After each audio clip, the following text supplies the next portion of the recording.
Hi friends, అందరికీ నమస్కారం. అంజలి కథలకి స్వాగతం. ఈరోజు కథ పేరు పింగళి గోంకన. ఈ కథను రచించిన వారు జె మార్కండేయులు గారు. దేవతలు భూలోక సంచారానికి వచ్చినప్పుడు వారికి సంబంధించిన అపురూప వస్తువులు పోగొట్టుకోవటం జరిగితే దేవలోక ప్రవేశము నిషిద్ధమయ్యే ప్రమాదం ఉంటుంది. అందుచేత ఆ వస్తువు ఎవరికైనా దొరికితే ఆ వస్తువు పోగొట్టుకున్న దేవత దొరికిన వ్యక్తి ఇంటికి వచ్చి ఆ వస్తువు తిరిగి పొందేటందుకు ఆ ఇంట మకాం వేస్తుందన్న అపూర్వ గాథ ఇది. ఒకప్పుడు పింగళి అనే గ్రామంలో గోంకన అనే బ్రాహ్మణుడు ఉండేవాడు. అతడు చక్కగా వేదాలు చదువుకొని ఎవరినీ యాచించకుండా తాత ముత్తాతల నాటి పొలాల్ని సాగు చేసుకుంటూ సుఖంగా జీవిస్తున్నాడు. ఒకనాడు అతడు అవసరపడి పొరుగురికి వెళ్లవలసి వచ్చి అరణ్య మార్గాన్ని ఎంచుకున్నాడు. గోంకన పరిసరాలు గమనిస్తూ కడు జాగ్రత్తగా బెరుకుగా అడవిదారిలో నడుస్తున్నాడు. అలా నడుస్తూ గోంకన చటుక్కున ఆగిపోయాడు. నేల మీద మెరుస్తున్న ఒక వస్తువు అతని దృష్టిని ఆకర్షించింది. గోంకన ఆ వస్తువును చేతిలోకి తీసుకొని దాన్నొక పూసగా గుర్తించాడు. ఆ పూస చాలా అపురూపంగా ఉంది. దాని పనితనము మెరుగుతనము భూలోకవాసులు చేసినట్లు లేదు. గోంకన ఆ పూసని తన అంగీలో భద్రపరుచుకొని పొరుగుళ్ళో పని ముగించుకొని ఇంటికి వచ్చాడు. అతడు ఆ పూసని పెట్టెలో భద్రపరిచాడు. గోంకన పూసను భద్రపరిచి విశ్రాంతిగా కూర్చున్న 10 నిమిషాలకి ఒక యువతి వచ్చి అతనికి నమస్కరించింది. ఆమె గోంకనతో, అయ్యా, నేను బీదరాల్ని, మీరు సద్బ్రాహ్మణులు, పాడికి పంటకు లోటు లేనివాళ్ళు. ఇంత ముద్ద కడుపుకు పడేస్తే మీరు చెప్పిన పనులన్నీ చేస్తాను. నా విశ్వాసాన్ని నిరూపించుకునేటందుకు మీరే పరీక్ష పెట్టినా సిద్ధమే. నాకు ఆశ్రయం ఇవ్వండి అని కోరింది. ఆ సమయంలో గోంకన భార్య గర్భవతిగా ఉంది. అందుచేత కనిపెట్టుకుని ఉండే ఆడతోడు అడగకుండానే లభిస్తోందని సంతోషించిన గోంకన భార్యను పిలిచి, దేవుడే పంపించినట్లుగా ఈ మనిషి మన ఇంటికి వచ్చింది. నీకిది 3వ కాన్పు గదా, నీ పుట్టింటి వాళ్ళ సహాయం పొందకూడదు. నీకు పురుడు పోయటమే కాకుండా ఎడపిల్లలని చక్కగా ఆడిస్తుంది. నువ్వు ఒప్పుకుంటే ఈ క్షణాన్నే మన ఇంట్లో దాసీగా ఈమెను ఏర్పాటు చేస్తాను అన్నాడు. గోంకన భార్య సంతోషంతో, పని మనిషిలా చూసే మనస్తత్వం నాకు లేదు. అలా అని చనువుని దుర్వినియోగం చేసుకుంటే సహించను. ఇంతకు నీ పేరేమిటి అని అడిగింది. నా పేరు పేకి అంది ఆ యువతి. పేకి తొందరలోనే చాలా పేరు సంపాదించుకుంది. గోంకన ఇంట్లోనే కాదు, చుట్టుపక్కల వాళ్ళు కూడా పేకిని చాలా అభిమానించేవాళ్ళు. పేకి బండ చాకిరి చేస్తూ ఇంట్లో అందరి నమ్మకాన్ని పొందింది. ఇలా ఉండగా గోంకన కుటుంబ సభ్యులకి మడి ఆచారము పోకుండా ఉండేలా పేకి ఒక్కర్తే గోంకన భార్యను కంటికి రెప్పలా చూసుకునేది. అది పురిటి గదిలోనే పడుకునేది. గోంకన భార్య పురిటి గదిలో ఉండగా ఒక అర్ధరాత్రి ఎందుకో మెలకువ వచ్చింది. గదిలో గుమ్మం దగ్గర దీపము మసకగా ఉంది. పసిబిడ్డను దగ్గరకు తీసుకొని, పేకి, కొంచెం దీపం హెచ్చించవే అని పిలిచింది. ఆ సమయంలో చేతులనే దిండుగా పెట్టుకొని గుమ్మం కేసి తిరిగి గాఢంగా నిద్రపోతున్న పేకి ఆ మాటలు విని పెద్దగా ఆవలించి నోరు తెరిచి నాలిక పొడుగ్గా సాచి గుమ్మం దగ్గర ఉన్న దీపంలోని వత్తిని పైకెగదోసింది. ఆ దృశ్యం చూసిన గోంకన భార్య హడలిపోయి బిడ్డను దగ్గరగా తీసుకొని పూర్తిగా ముసుగు వేసుకొని భగవన్నామస్మరణ చేస్తూ ఎప్పుడు తెల్లవారుతుందా అని ఎదురు చూడసాగింది. తెల్లవారింది. ఆ రోజే పురిటి స్నానం. స్నానమైపోయిన వెంటనే భార్య గోంకనతో రాత్రి తాను చూసిన సంగతి చెప్పింది. దానికి గోంకన, నేను కూడా అనుమానిస్తున్నాను. ఈమె సామాన్య స్త్రీ కాదనటానికి కొన్ని దాఖలాలు లభించాయి. అయినా ఇవాళ ఒక పరీక్ష పెట్టి చూసి నిర్ధారణ చేస్తాను అని పేకిని పిలిచి, ఇక్కడకు 4 క్రోసుల దూరంలో ఉన్న మా మేనమామ గారింటికి వెళ్ళి బారసాల ముహూర్తం పెట్టించుకునిరా అన్నాడు. అనటమేమిటి, పేకి చిటికలో మాయమై ఒక అరగంటలో ముహూర్తం పత్రికతో తిరిగొచ్చింది. వెళ్ళటానికి గంట, రావటానికి గంట ప్రయాణం పడుతుంది. అటువంటిది ముహూర్తం పెట్టడానికి మేనమామ తీసుకున్న సమయం తప్ప వెళ్ళటానికి రావటానికి అపూర్వ శక్తిని వినియోగించిందని ఇంట్లో అందరూ గ్రహించారు. దాంతో అందరూ అది తప్పకుండా దయ్యమై ఉంటుందని భయపడసాగారు. పేకీని వదిలించుకోవాలని నిర్ణయానికి వచ్చిన గొంకన ఆ గ్రామాన్ని వదిలివేయాలని నిర్ణయించుకున్నాడు.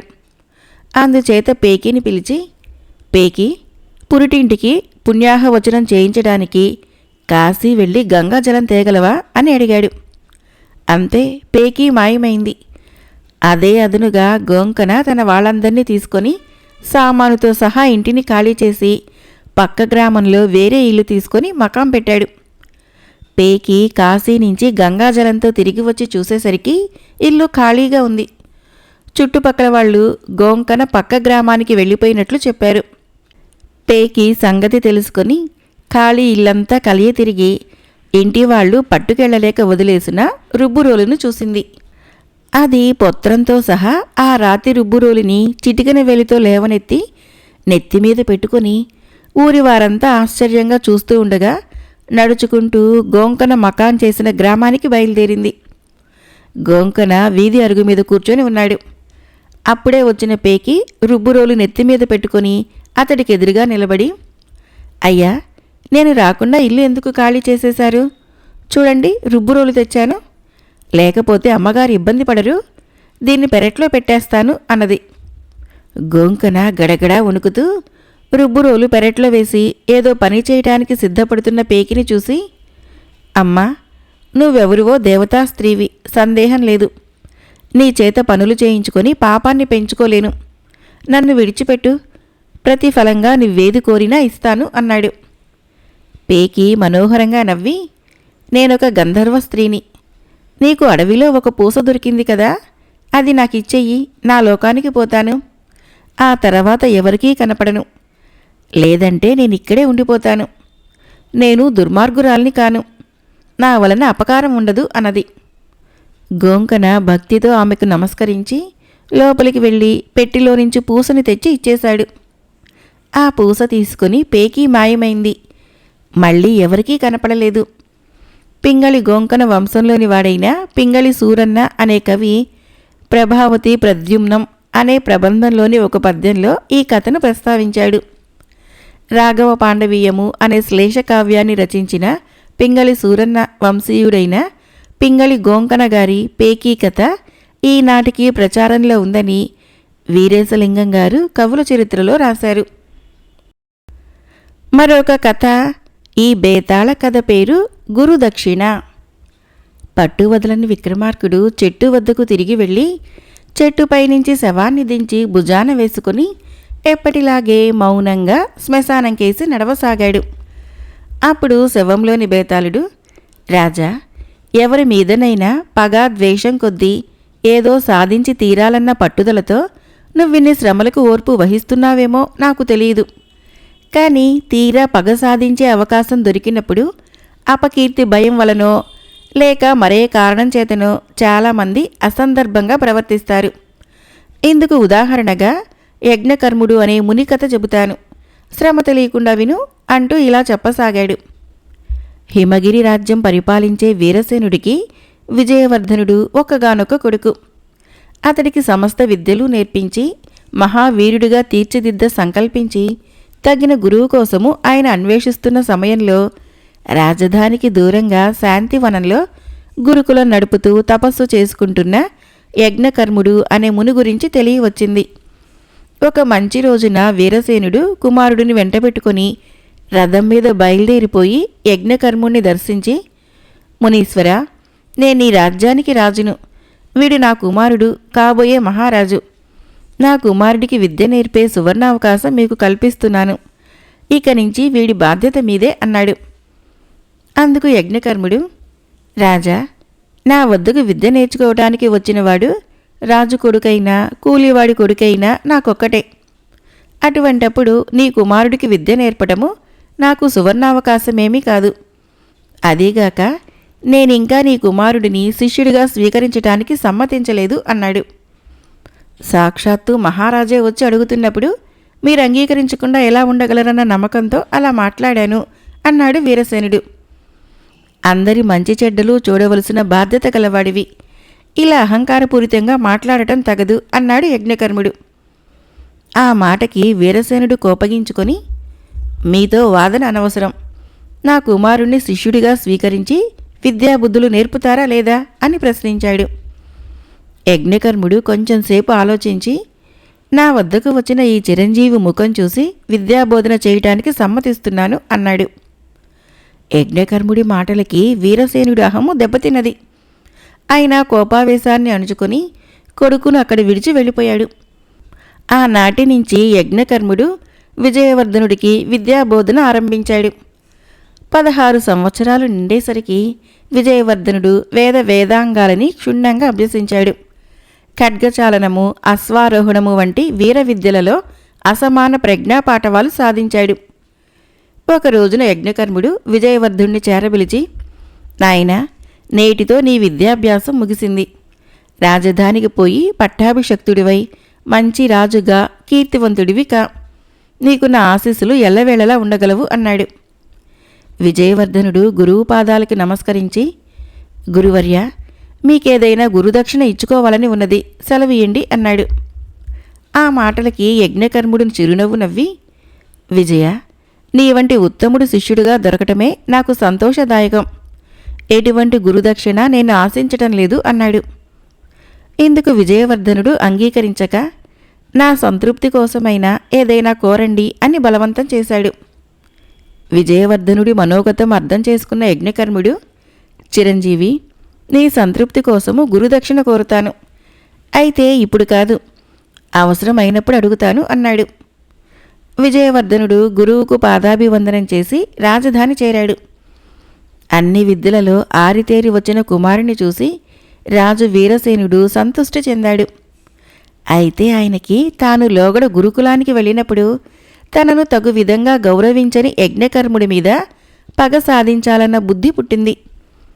ఆ మర్నాడు వీరసేనుడు కొందరు సైనికుల్ని పిలిపించి వాళ్లతో, మీరు యజ్ఞకర్ముడి ఆశ్రమానికి పోయి నన్ను శరణు కోరేంతవరకు అతడికి శాంతి లేకుండా చేస్తానని చెప్పండి. సమ్మతించని పక్షంలో అతడి ఆశ్రమానికి నిప్పు పెట్టిరండి అని ఆదేశించాడు. సైనికులు యజ్ఞకర్ముడి ఆశ్రమానికి పోయి రాజు చెప్పమన్నది చెప్పారు.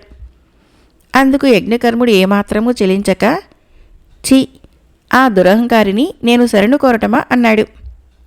దానితో సైనికులు ఆశ్రమానికి నిప్పు పెట్టి తిరిగి వచ్చి ఆ సంగతి రాజుకు చెప్పారు. వారం రోజుల తర్వాత ఏ విధంగానైనా యజ్ఞకర్ముడితో శరణు అనిపించుకోవాలన్న పట్టుదలతో వీరసేనుడు గుర్రం మీద ఆశ్రమానికి వెళ్ళాడు. ఆ సమయంలో యజ్ఞకర్ముడు ఒక చెట్టు క్రింద కూర్చొని ఆయనకు కనిపించాడు. రాజు మునిని సమీపించి, నన్ను ఎదిరించటం వలన నీకు నిలువ నీడలేక చెట్టును ఆశ్రయించవలసి వచ్చింది.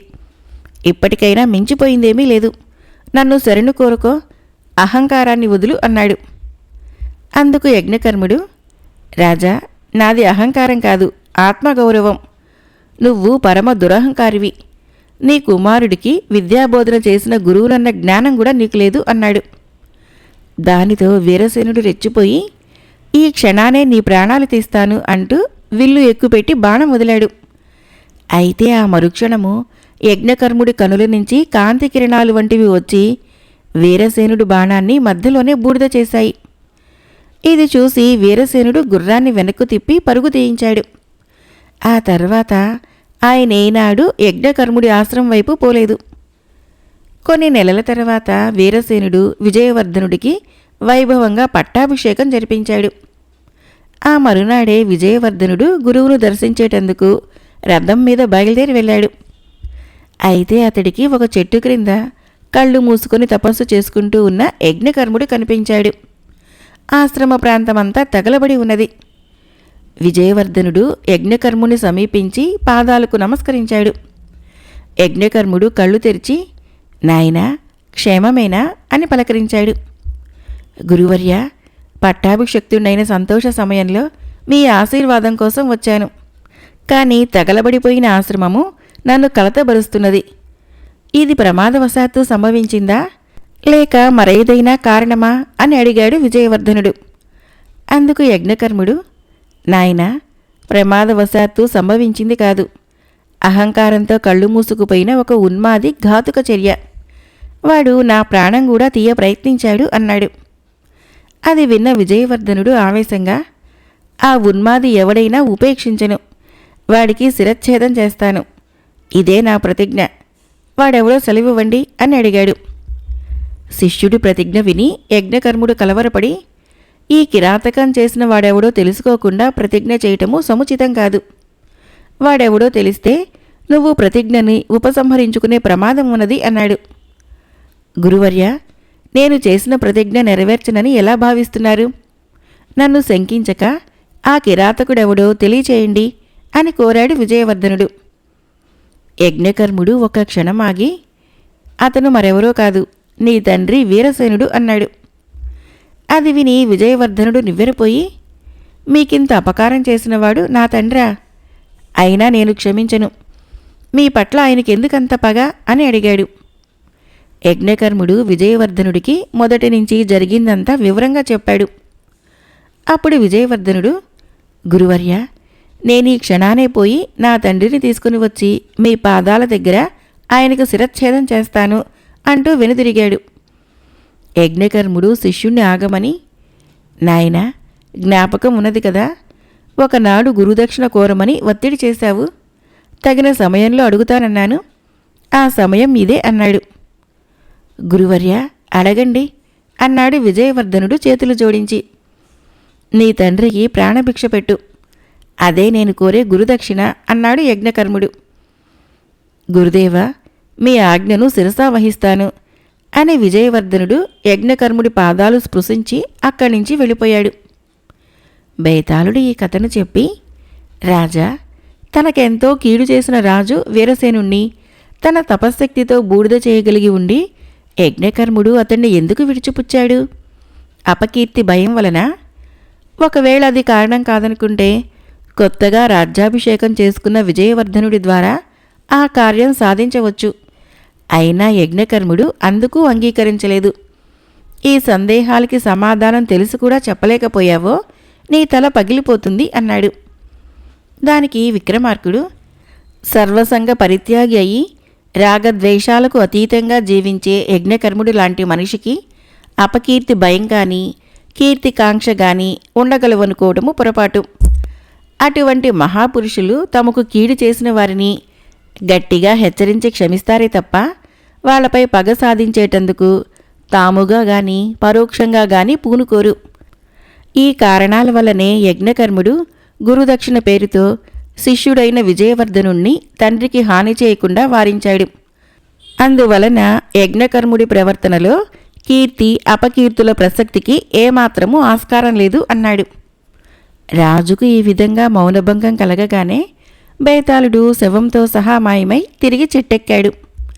ఈ కథకు ఆధారము ఎన్ శివనాగేశ్వరరావు గారి రచన. మరొక కథ పేరు ఉపాయంలో అపాయం. ఈ కథను రచించిన వారు వాసాల నరసయ్య గారు. కోమలి కొత్తగా కాపరానికొచ్చింది. భర్త ఎంతో మంచివాడే కానీ వ్యాపారం పనుల మీద తరచుగా పొరుగురు వెళ్ళి రాత్రికి గాని తిరిగి రాడు. రోజంతా ఒంటరిగా ఉండే కోమలికి ఏవేవో ఆలోచనలు వచ్చి ప్రతీదీ పెద్ద సమస్యగా కనిపించి కలవరపడుతూ ఉండేది. పార్వతమ్మ కోమలికి పక్క వాటాలోనే ఉంటుంది. మంచి వ్యవహార జ్ఞానురాలిగా ఆవిడికి పేరుంది. చాలామంది ఆవిడను సలహాలు అడిగేవారు. కోమలి కూడా అవసరపడినప్పుడల్లా ఆవిడనే సలహాలడిగి ప్రయోజనం పొందేది. కోమలి ఉండే ఇల్లొక్కటి ఆ వీధిలో విసిరేసినట్లుగా ఒక మూలగా ఉంటుంది. 2 వాటాల ఆ ఇంట్లో ఒక పక్క కోమలి కుటుంబము, మరో పక్క పార్వతమ్మ కుటుంబము ఉంటున్నారు. వాళ్లకు దగ్గరలో ఒక్క ఇల్లు కూడా లేకపోవటం వలను, ఇంటి ముందు పెద్ద రావి చెట్టు నీడనిస్తూ ఉండటం వలను బిచ్చగాళ్ళు చాలాసేపు అక్కడే తిష్ట వేసేవారు. బిచ్చమడిగి వేసేదాకా వెళ్లేవాళ్లు కాదు. ఈ సమస్యను ముందుగా కోమలి భర్తకు చెప్పుకుంది. అతడు నవ్వేసి, రోజుకు 5-6 బిచ్చగాళ్ళకి అన్ని పిడికిళ్ళు బిచ్చం వేస్తే మన సంపదలేం తరిగిపోవులే. ఈనాడు ఒకరికింత పెడితే రేపు భగవంతుడే మనకంతకింత ఇస్తాడు. ఇదే మనకు సమస్య కాదు అని తేలికగా తీసిపారేశాడు. ఈ పరిష్కారము కోమలికి నచ్చక పార్వతమ్మ గారిని కూడా సలహా అడిగింది. ఆవిడ గంభీరంగా, మగవాళ్ళు అలాగే అంటారు. ధరలు మండిపోతున్న ఈ రోజుల్లో పిడికిళ్ళ కొద్దీ బియ్యాన్ని ప్రతిరోజు మనక్కాకుండా చేసుకుంటామా? నేనెవరికి ఒక్క గింజ కూడా విదల్చను. బిచ్చగాళ్ళకి నా నోరంటే భయం. నువ్వు కూడా వాళ్ళని గట్టిగా తిట్టడం నేర్చుకో అని సలహా ఇచ్చింది. మెత్తని స్వభావమున్న కోమలికి తిట్టడం చేతకాలేదు. పైగా బిచ్చగాళ్ళు జాలిగా అడుగుతూ ఉంటే ఆమె మనసు మరింతగా కరిగిపోయి అడగనివి కూడా వాళ్ళకివ్వాలనిపించేది. చల్లని దీవెనలతో వాళ్ళు పొగుడుతూ ఉంటే ఆమె ఉబ్బి తబ్బిబ్బైపోయేది. క్రమంగా తాను నిత్య దానాలతో ఉన్నదంతా పోగొట్టుకుంటానని భయపడింది. అందుకే మళ్ళీ పార్వతమ్మ సలహా అడిగింది. సమస్యని ధైర్యంగా ఎదుర్కోలేని వాళ్ళకి దొడ్డిదారి ఉంది. నీవు ఉదయం లేవగానే ఇంటి గుమ్మానికి తాళం పెట్టి దొడ్డిదారిన లోపలికి వెళ్ళు. దొడ్డి తలుపులు వేసుకో. నీ పనులన్నీ చేసుకో. సాయంత్రానికి మళ్ళీ ఇంటి ముందు తాళం తీయి. నిన్నే బిచ్చగాడు బాధించలేడు. అయితే ఈ ఉపాయం వలన చాలా ఇబ్బందులున్నాయి. కాబట్టి నేనూళ్ళో లేనప్పుడు మాత్రమే పాటించు. నేనున్నంతకాలము నీ ఇంటి బిచ్చగాళ్ళని నేనే తరిమేస్తుంటానులే. అది నేనెలా చేస్తున్నానో మాత్రము నువ్వు చూసి నేర్చుకో అని చెప్పింది పార్వతమ్మ. బిచ్చగాళ్ళని పార్వతమ్మ రకరకాల ఉపాయాలతో తరిమేస్తూ ఉండేది. కోమలి మాత్రము అవేమీ నేర్చుకునేటందుకు ప్రయత్నించలేదు. పార్వతమ్మ ఉన్నంతకాలము ఆవిడే అన్నింటికీ సాయపడుతుంది. ఆవిడ లేనప్పుడు ఇంటి తాళం ఉపాయం ఉండనే ఉంది. ఇలా ఉండగా ఒక రోజున పార్వతమ్మ బంధువులింట్లో పెళ్లికని పొరుగురు వెళ్ళింది. అదే సమయానికి కోమలి భర్త కూడా వ్యాపారం పని మీద పట్నం వెళ్ళాడు. అందుకని ఆ రోజు ఉదయమే ఆమె ఇంటికి తాళం వేసుకొని పార్వతమ్మ చెప్పిన విధంగా తన పనులన్నీ చేసుకుంది. ఈలోగా కోమలి తల్లిదండ్రులు కూతుర్ని చూడాలని బండి కట్టించుకొని ఆ ఊరు వచ్చారు. రకరకాల ఊరగాయలు తినుబండారాలు తయారు చేసి కూడా తెచ్చారు. తీరా చూస్తే ఇంటికి తాళం పెట్టి ఉంది. అల్లుడు తరచుగా ఊరొదిలి వెళుతూ ఉంటాడని వారికి తెలుసు. కూతురు ఎవరింటికైనా వెళ్ళి ఉంటుందని భావించి వారు సామానంతా ఇంటి అరుగు మీద దింపుకున్నారు. బండివాడు చెట్ల నీడకు బండిని తరలించి ఎద్దును విప్పేశాడు. కోమలి తల్లి సామానుకు కాపలా కాస్తూ ఉంటే తండ్రి వెళ్ళి చుట్టుపక్కల వాకబు చేశాడు. పక్కనే ఉన్న పార్వతమ్మ వాటాకు కూడా తాళం పెట్టి ఉంది. మిగతా ఇళ్లన్నీ దూరంగా ఉన్నాయి.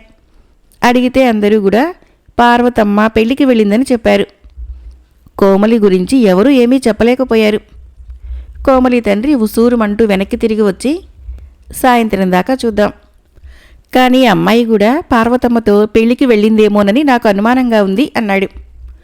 ఈలోగా బిచ్చగాళ్ళు కూడా వచ్చి రావి చెట్టు క్రిందకు చేరారు. చాలాసేపటిదాకా కూతురి కోసం ఎదురు చూశాక ఆమె ఊళ్ళో లేదని నిర్ణయించుకొని కోమలి తల్లిదండ్రులు తిరుగు ప్రయాణమయ్యారు.